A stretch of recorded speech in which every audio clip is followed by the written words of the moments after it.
Se milhões de estrelas convivem em harmonia no espaço sideral, por que você não pode conviver em harmonia com mais um programa periódico audiovisual do seu esporte subvalorizado favorito? Esse é o Melhor Basquete, onde o melhor é um termo bastante relativo e o meu cabelo fica pixelado porque a iluminação da minha tela verde é uma bosta. Então toca a vinheta. É o melhor basquete. Yeah. E nada como começar este programa com a notícia da semana. Se liga essa transição que braba. A NBA, na eventual e inelutável expansão que pode acontecer nos próximos anos, está pensando em abolir o esquema de conferências, como a gente conhece. Todo mundo sabe que a NBA é dividida em leste e oeste. Para você que está acompanhando no YouTube com imagens, vai ver que tem um mapa atrás de mim, um mapa dos Estados Unidos. Isso porque, caso ocorra essa expansão para 32 times, as duas equipes novas que entrariam seriam em Seattle e em Las Vegas, que ficam mais ou menos nessa região aqui. Eu não poderia ligar menos para a geografia estadunidense. As únicas duas cores dos Estados Unidos que praticamente me agradam é o basquete da NBA e o copo americano. Mas como essas equipes seriam do oeste, então uma equipe do oeste teria que pular para o leste. Mas a NBA está estudando a possibilidade de abolir com esse esquema de conferências e assim as 16 equipes melhores colocadas entre as 32 do geral iriam passar para os playoffs, o que deixa muita gente muito encafifada. E aí você me pergunta, mas ou melhor, será que isso vai funcionar? A gente tem um pouco de história para poder dizer se vai funcionar ou não, que é nos baseando basicamente em todos os outros campeonatos esportivos que existem no planeta, que não são divididos por região. Imagina se o Brasileirão de futebol fosse dividido entre sul e norte, por exemplo. 90% das equipes ficariam no sul e aí provavelmente o CRB seria campeão da Conferência Norte. Mas como a gente não está vivendo no futebol brasileiro e sim no basquete norte-americano, tem algumas equipes que vão ficar bastante chateadas caso ocorresse essa final das conferências, principalmente o Los Angeles Clippers, porque o Clippers está há 54 anos tentando ganhar um título de conferência, não é nem um título de NBA. Eles não possuem título algum nessa desgrama de campeonato. Imagina só, você que está planejando ali, você é um funcionário do Clippers, uma pessoa que tem que pensar ali no esquema e tem que estruturar a equipe para a temporada seguinte. Você vai falar o que pro seu torcedor? A gente tá avisando ganhar a NBA, e eles sabem que não tá, entendeu? Então pelo menos se apegam ao fato de chegarem nas finais de conferência, que é o máximo que eles conseguiram fazer ao longo da história. E agora nem isso, até isso foi tirado do torcedor de Los Angeles. É um absurdo isso.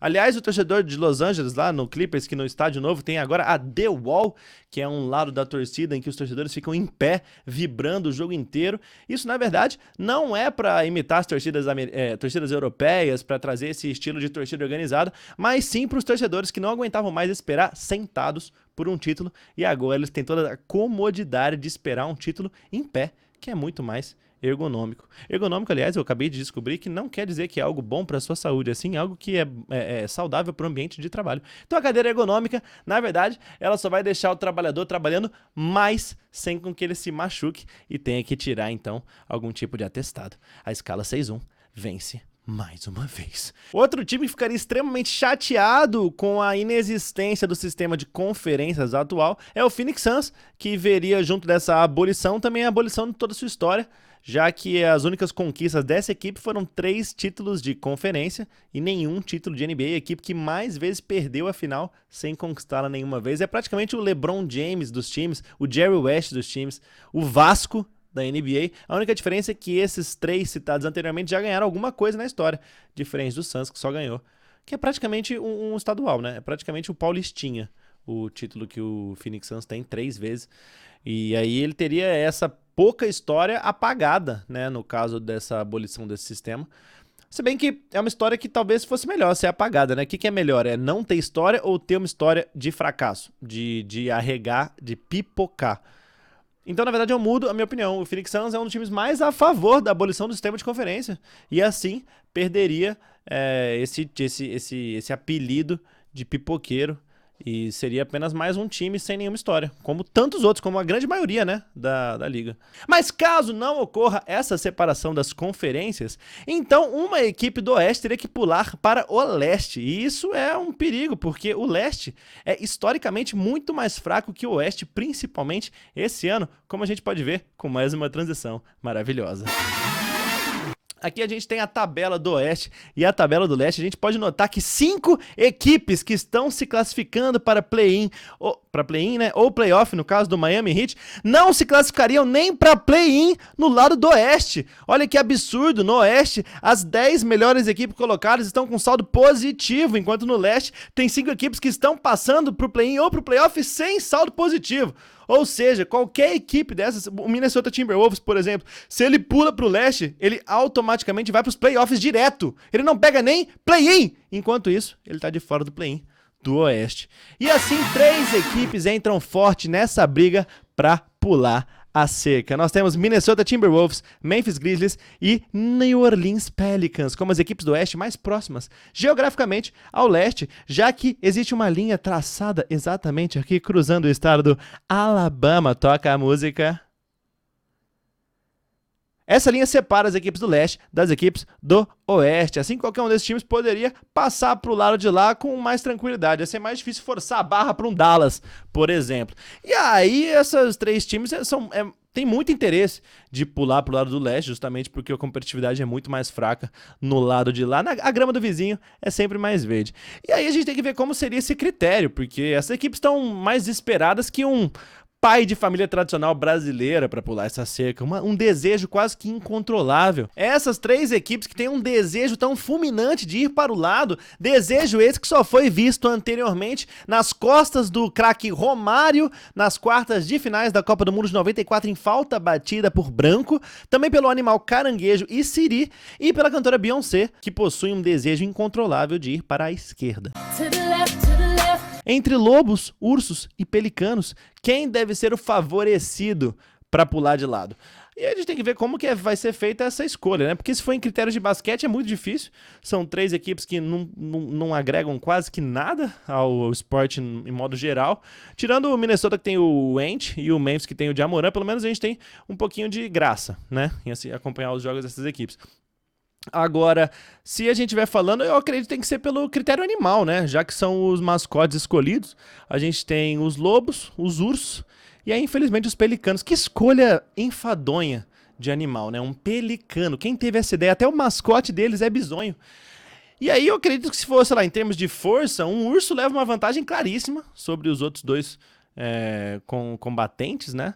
Agora, não está especificando nada que essa disputa entre os 3 times não vai ser feita em grupo, né? Porque aí uma alcateia, um grupo de lobos teria muita vantagem entre, pelo menos, lutar contra 1 ou 2 ursos. Imagino que 10, 15 lobos devam ganhar. E aí os pelicanos, realmente, só se eles ficarem numa estratégia, abordarem essa tática de ficar à distância, lançando fezes sobre os olhos dos seus inimigos. Porque é um bicho realmente inútil, né? É um bicho cuja única funcionalidade é carregar água, que caiu em desuso muito grande, mais ou menos 1500 anos antes de Cristo, com a invenção do copo, e depois, no início do século XX, com a invenção do caminhão-pipa. Pelo menos os pelicanos riram um pouco por último, porque o caminhão-pipa, apesar do nome pipa, não voa. E os pelicanos, apesar de terem pele e não terem canos, voam. Diferente da equipe do Pelicans, que não voa e também não carrega água. A única função dessa equipe é carregar atletas lesionados e até acima do peso por toda a região dos Estados Unidos. É como se fosse uma CVC, que o que mais faz é carregar idosos e pessoas que já passaram do seu auge por territórios inóspitos e cobrando preços exorbitantes, não é? E falando em hospital, a gente tem que falar da recuperação de Kristaps Porzingis. Pega essa transição. Voltando de lesão muito antes do esperado, o letão Kristaps Porzingis jogou na partida contra o Los Angeles Clippers e ajudou ao Boston Celtics a conseguir uma vitória muito tranquila contra a forte defesa do Clipasso, jogando muito bem e agregando aos Celtics para que eles igualassem o recorde da NBA em bolas de 3 pontos convertidas no mesmo quarto. Foram 12 bolas de 3 no segundo quarto contra o grande Clipasso. A última vez que uma equipe de homens foi tão afligida por projéteis lançados à distância foi na Segunda Guerra Mundial, só que dessa vez com uma proficiência, com uma precisão elegantérrimas. Era como se o ataque do Celtics fosse o exército militar russo e a cesta do Los Angeles Clippers fosse uma creche ucraniana, ou até mesmo como se o ataque do Celtics fosse o exército militar israelense e a cesta do Clippers fosse um hospital palestino.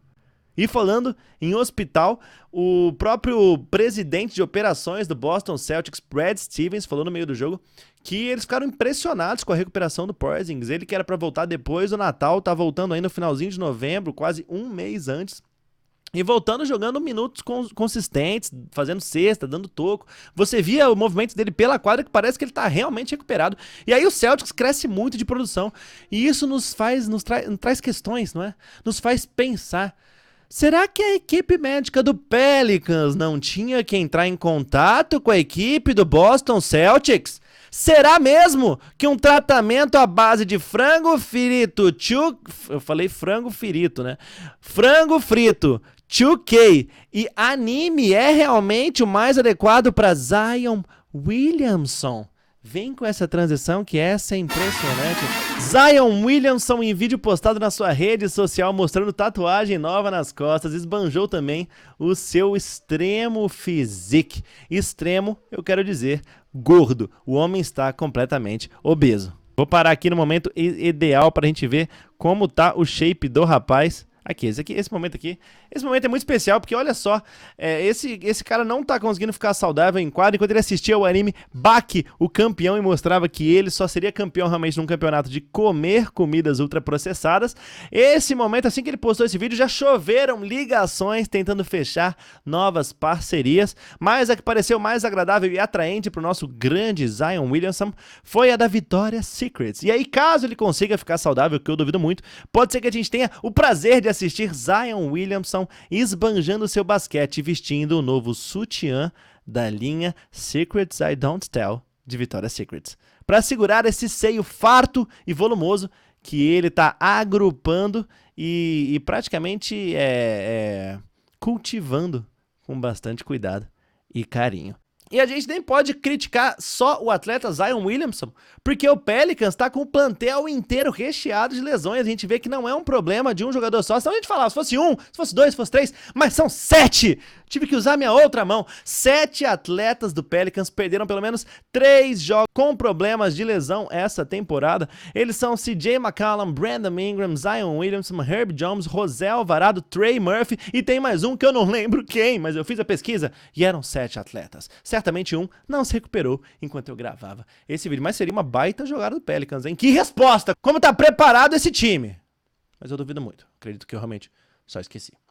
Mas com todas essas lesões, pelo menos a gente tem que também falar o lado positivo. O Pelicans, a diretoria, não teve o trabalho de contratar nenhum atleta ucraniano ou israelense, o que faria com que eles fossem facilmente confundidos com um hospital de refugiados e assim pudessem correr o risco de ser bombardeados por algum exército mal intencionado por aí. E desse modo eles só correm um risco normal que eles já corriam desde sempre, de ser um grande fracasso. Um risco que se agravou muito desde o dia mais triste da sua história, né? Que foi o dia da sua inauguração. Isso porque, se você não sabia, o New Orleans Pelicans é o antigo New Orleans Hornets, que é o antigo Charlotte Hornets, que se mudou para Nova Orleans em 2002 por causa de um novo dono, que é sempre culpa de um branco rico. E se o Pelicans tivesse continuado como Hornets, pelo menos assim ia ter o prazer de ver o LaMelo Ball jogando. Ele que tá arrebentando números absolutos essa semana, tá conseguindo se manter saudável, diferente do plantel do Pelicans. E a gente pode falar então do Charlotte Hornets atual, esse que a gente conhece. Esse Charlotte, na verdade, é o Charlotte Bobcats, que foi inaugurado em 2004 e que em 2014, uma década depois, assumiu a alcunha de Charlotte Hornets, como nós conhecemos. Foi uma jogada da equipe de conselheiros do Charlotte Bobcats, que contava com ninguém mais, ninguém menos que Michael Jordan, antigo dono do Hornets. E eles tiveram essa ideia, depois de uma primeira década muito difícil, eles resolveram assumir o nome antigo do time, até porque pro torcedor fica muito mais fácil você ter um sentimento de sofrimento agudo por algo que você carrega um apego emocional muito forte, como é o caso do Charlotte Hornets, do que você carregar um sentimento de sofrimento agudo novo, como era o caso do Bobcats. É igual voltar com o ex, por exemplo. Porque é muito mais fácil você não satisfazer sexualmente uma pessoa que já tá acostumada com o seu jeitinho do que você decepcionar completamente uma pessoa nova, que você não sabe qual vai ser a reação. A pessoa pode te xingar, pode te agredir, pode roubar uma coisa da sua casa, pode clonar o seu cartão de crédito ou pior, pode escrever você para ser mesário em alguma eleição estadual, por exemplo, do estado do Piauí. Eu não ia querer participar disso, não sei nem se pode, na verdade. Mas imagina só o perigo disso. É muito mais fácil você ouvir um "Ai, Thiago, você não muda, né?" do que você ouvir um "Mas já?" Mas infelizmente na vida tem horas que você tem que ouvir um "mas já", porque o nosso programa já acabou. Assim como a alegria do torcedor dos Sixers ou a saúde mental de Ben Simmons, o nosso programa dura muito pouco e deixa bastante saudade. Mas antes de irmos embora, vamos com o momento mais categórico, mais clássico da nossa existência, do nosso catálogo. Para você que tá ouvindo que não segue a nossa página das redes sociais, lá no Instagram ou também no Teco Teco, O Melhor Basquete, @O Melhor Basquete, nós temos conteúdo diário e completamente inútil de basquete, o seu esporte subvalorizado favorito, imperdível. Então segue lá a gente, vou ficar muito feliz de responder as mensagens de vocês por lá. Também por aqui, comenta aí o que você achou desse nosso primeiro programa. Mas antes de acabar, nós vamos com ele, o momento máximo desse programa, o prêmio Rogerinho! Você tem o dobro de esforço para chegar no mesmo resultado do cara que não teve esforço nenhum. O prêmio Rogerinho da semana, que sempre vai pro atleta que mais fez para chegar ao mesmo resultado que seus companheiros de time, que geralmente não fazem nada. E ninguém fez mais por menos do que Lamelo Ball essa semana. Foram 3 jogos em que as médias do rapaz são de 42 pontos, 8 rebotes e 8 assistências. E nos 3 jogos o Hornets conseguiu perder! Impressionante a falta de qualidade dos colegas de time desse cidadão, que não... Esse cara já fez 42 pontos, geralmente o time pra ganhar faz uns 110 pontos, né? 120 pontos geralmente garante a vitória. Então falta só fazer uns 60 pontinhos, 70 pontinhos, entendeu? Se os outros 7 jogadores do time, cada um faz 10, o time ganha e não conseguiram. Se cada um faz 5, 2 faz 20, bateu já e não consegue. Impressionante como sofre o menino Lamelo Ball, que tá matando umas bolas simplesmente inacreditáveis nesses últimos jogos. Eu, na minha opinião, cara, aquela bola escrota, eu não tô falando que é a bola decisiva, eu não tô falando que é a bola que vai ganhar o jogo, mas aquela bola que ninguém acredita que você vai acertar. Que o outro time já tá contando com essa posse, tá faltando 1 segundo no cronômetro, você tá girando de costas no meio da quadra. Eu escolho o Lamelo Ball, cara. Pode vir Luka Doncic, pode vir quem você quiser. Esse tipo de lance, pra mim, Lamelo Ball é simplesmente o melhor da liga. Quando ele sabe que o time adversário vai ficar bolado se ele acertar, ele acerta, cara. E eu acho isso uma qualidade espetacular, assim. Eu, na minha vida, sempre que eu posso deixar alguém muito irritado, muito chateado, eu pego essa oportunidade mesmo, sabe? E às vezes na vida eu podia fazer melhor, mas eu faço pra incomodar. E eu acho isso incrível. Então, Lamelo, parabéns, você é o vencedor do prêmio Rogerinho da semana. Pode vir receber o seu prêmio aqui nos estúdios O Melhor Basquete, na Zona Leste de Santa Bárbara do Oeste. A gente tá esperando você aqui. E pra você que acompanhou esse programa, fica aqui então o meu abraço, o meu muito obrigado. Que você tenha gostado, indique pros amigos. Se você odiou, vai tomar no meio do seu, enfim. Então semana que vem tem mais O Melhor Basquete, mais uma dose periódica audiovisual do seu esporte subvalorizado favorito. Aqui no Melhor Basquete, onde o melhor é um termo bastante relativo.